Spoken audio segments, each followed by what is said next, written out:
Şəhərimizin bir neçə iri yaşayış massivlərinin zibil tullantıları uzun müddətdir ki təmizlənmir. Buna misal olaraq Nərimanov prospektində Metallurq stadionunun yanı 3 nömrəli musiqi məktəbinin ətrafındakı yığışdırılmayan zibilliyi göstərmək olar.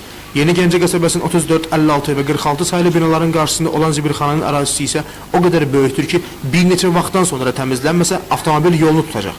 Zeynalabdin Tağıyev küçəsində də vəziyyət eyni ilə belədir. Burada yaşayanlar ufunətdən pəncərəni belə aça bilmirik deyirlər.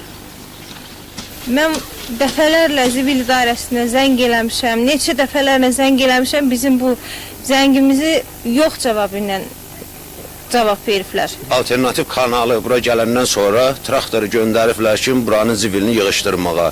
Neçə ki, bu alternativ kanalı yox idi, zibil yığışdırmağa imkan yox idi bunlarda. Çəkiliş zamanı zibil təmizləyən digər bir maşın da gəldi.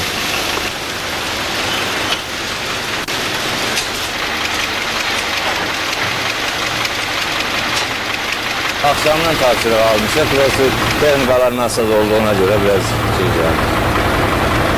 Sizcə bura zibil tamamilə təmizlənəcək? Tamamıyla.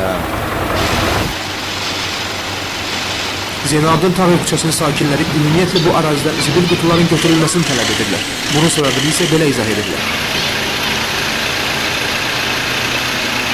O yuxarıda 10 kilovoltluq xətt gəlir, yerin qıraqçısı ilə 20 sm dərinliyində. Əgər o vurub partlasa, kimsə burada öldürə bilər uşaqları. Ona görə ki, bütün gün orada zibili töküb zibil yandırırlar.